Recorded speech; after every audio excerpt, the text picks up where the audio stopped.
So Bigg Boss Tamil season 8 the end.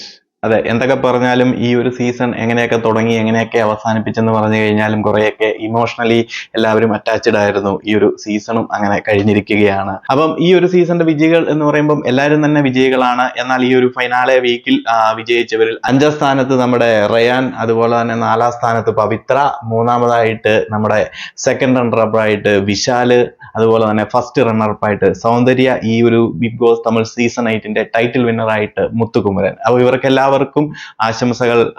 പുറത്തിറങ്ങി പുതിയ ലൈഫിലേക്ക് നല്ല ഉയരങ്ങൾ നേടട്ടെ എന്ന് എൻ്റെ എല്ലാ രീതിയിലുമുള്ള ആശംസകൾ. അപ്പം ഈ ഒരു സീസൺ അങ്ങനെ ഇതോടുകൂടി കഴിഞ്ഞു. കണ്ടിരുന്ന പ്രേക്ഷകർക്കും ഇമോഷണലി അറ്റാച്ച്ഡ് ആണ്. ഇവരെയൊക്കെ മിസ് ചെയ്യും, ശരിയല്ലേ? കാരണം ഈ ഒരു സീസൺ തുടങ്ങി ഭയങ്കര മാസമായിട്ട് തുടങ്ങിയെങ്കിലും പിന്നീട് അങ്ങോട്ട് സീസണിന്റെ തീം മാറി.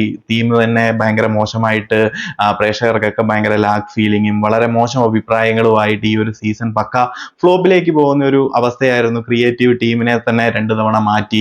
അങ്ങനെ മൊത്തം ഈ ഒരു സീസൺ പ്രേക്ഷകർ അകന്ന് നിന്ന ഒരു സീസൺ കൂടിയാണ്. ആർക്കും വലിയ താല്പര്യമൊന്നും ഇല്ലാതെ ഒരു സീസൺ ആയിരുന്നു. അതിനോടൊപ്പം PR ടീം ശരിക്കും ഇറങ്ങിക്കളിച്ച ഒരു സീസൺ കൂടിയായിരുന്നു.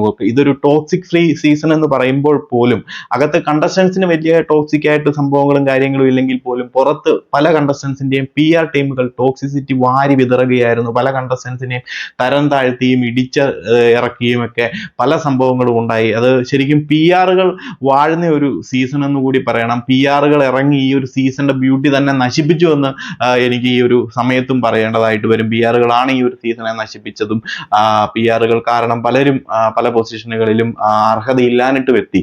എനിവേ, സംഭവങ്ങൾ നടന്നതെല്ലാം നടന്നു. ഇനി നമുക്ക് അതിനെപ്പറ്റിയും പറഞ്ഞിട്ട് കാര്യമില്ല. കൂടുതൽ നെഗറ്റിവിറ്റി ഇതേപ്പറ്റി സംസാരിച്ചിട്ടും കാര്യമില്ല. ഈ ഒരു സീസണും കഴിഞ്ഞു. സീസണിന്റെ വിന്നേഴ്സിനെയും പ്രഖ്യാപിച്ചു കഴിഞ്ഞു. അപ്പം ഇതൊക്കെ ഷോർട്ടായിട്ട് ഞാൻ പറഞ്ഞതാണ്, ഇങ്ങനെ ഒരു സീസൺ ആയിരുന്നുവെന്ന്. എനിവേസ്, ഇതൊക്കെ നടന്നിരുന്നാൽ പോലും ഇങ്ങനെയൊക്കെ പോയാൽ പോലും അവസാന സമയത്തേക്കായപ്പോൾ സീസൺ വളരെ ട്വിസ്റ്റോടുകൂടി പല കാര്യങ്ങളും ഈ ഒരു സീസണിന്റെ അവസാന സമയങ്ങളിൽ ബിഗ് ബോസിന് കൊണ്ടുവരാൻ സാധിച്ചു. നല്ല രീതിയിലുള്ള ഹൈപ്പിലേക്ക് എത്തിച്ചു. ഫിനാലെ വീക്ക് എന്നൊക്കെ പറയുമ്പോൾ സീസണിന്റെ ഹിസ്റ്ററിയിൽ തന്നെ, ബിഗ് ബോസ് സീസണിന്റെ ഹിസ്റ്ററിയിൽ തന്നെ തമിഴിൽ അവര് ഭയങ്കരമായിട്ടുള്ള ഓരോ കാര്യങ്ങളാണ് കൊണ്ടുവന്നതും. ഈ ഒരു സീസണെ വേറെ ലെവലിൽ എത്തിക്കാൻ ബിഗ് ബോസിന്റെ ടീമിന് അവസാന ഘട്ടങ്ങളിൽ സാധിച്ചു. ഈ ഒരു കാര്യങ്ങൾ അല്ലെങ്കിൽ ഈ ഒരു ക്രിയേറ്റീവ് ടീമിന്റെ സൈഡിൽ നിന്ന് ഇതുപോലെയുള്ള കാര്യങ്ങൾ തുടക്കം മുതലുണ്ടായിരുന്ന ഈ സീസൺ തന്നെ വേറെ ലെവലിലായി പോയേനെ.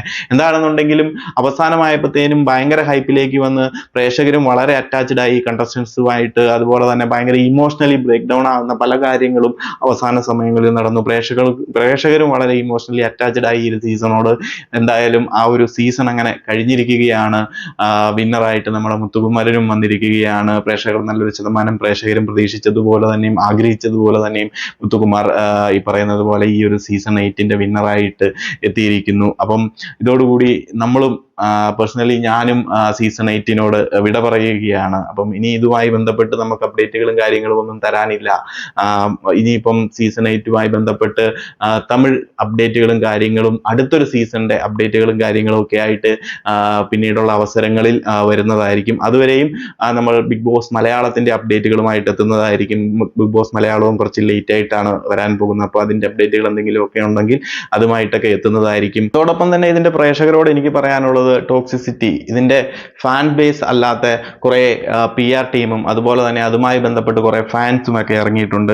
ഇനിയെങ്കിലും കണ്ടസ്റ്റൻസിനെ വെറുതെ വിടുക. അവരോ ഈ ഒരു സീസൺ ടോക്സിക് ഫ്രീ ആയിട്ട് കൊണ്ടുവന്നു. അപ്പം നിങ്ങളെങ്കിലും ഇതിനകത്ത് ടോക്സിസിറ്റി കൊണ്ടുവന്ന് കണ്ടസ്റ്റൻസിനെ ഡീഗ്രേഡ് ചെയ്ത് നെഗറ്റീവ് അടിച്ച് അവരുടെ പേഴ്സണൽ ലൈഫുകളും കാര്യങ്ങളും മോശമാക്കാതിരിക്കുക.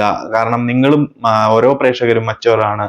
ഇതൊരു ഷോ ആണ്. ഷോയിൽ നടന്ന കാര്യങ്ങൾ ഷോ കഴിഞ്ഞു. ഇനി അതുമായി ബന്ധപ്പെട്ട് അവരെ മോശമാക്കാൻ നടക്കാതെ കുറച്ചുകൂടി മച്യൂരിറ്റി ലെവൽ കാണിച്ച് കുറച്ച് ലെവൽ ഓഫ് സ്റ്റാൻഡേർഡ് ഇൻക്രീസ് ചെയ്യുക ഓരോ സീസൺ കഴിയും തോറും. വെറുതെ നമ്മളെ കൊണ്ട് തന്നെ മോശം പറയിപ്പിക്കാതിരിക്കുക. അപ്പം ഇത് പ്രധാനമായിട്ടും ഒന്ന് ശ്രദ്ധിക്കുക. സോഷ്യൽ മീഡിയകളിൽ മോശമായി കണ്ടസ്റ്റൻസിനെ കുറ്റപ്പെടുത്തിയും കണ്ടസ്റ്റൻസിനെ ഡീഗ്രേഡ് ചെയ്തും ചവിട്ടി താഴ്ത്തിയും മറ്റു കണ്ടസ്റ്റൻസിന് വേണ്ടി മറ്റൊരു കണ്ടസ്റ്റൻസിനെ ചവിട്ടി താഴ്ത്തിയും അവരുടെ പേഴ്സണൽ ലൈഫിൽ അവരെ മോശക്കാരാക്കാതിരിക്കുക. അവരവരുടെ കാര്യം നോക്കി പോകും. എന്നാൽ പോലും നമ്മളായിട്ട് അങ്ങനത്തെ കാര്യങ്ങൾ ചെയ്യാതിരിക്കുക. ഓക്കെ, സോ അതുവരേക്കും ഞാനും സൈൻ ഓഫ് ചെയ്യുകയാണ് ബിഗ് ബോസ് തമിഴ് സീസൺ 8നോട്. അപ്പൊ ട്രാവൽ വ്ലോഗ്സും മൂവി റിവ്യൂസും അതുപോലെ തന്നെ വരാൻ പോകുന്ന ബിഗ് ബോസിന്റെ അപ്ഡേറ്റുകളൊക്കെ എന്തെങ്കിലും വരികയാണെങ്കിൽ അതൊക്കെ ആയിട്ട് മറ്റൊരു വീഡിയോയിൽ കാണാം. അതുവരേക്കും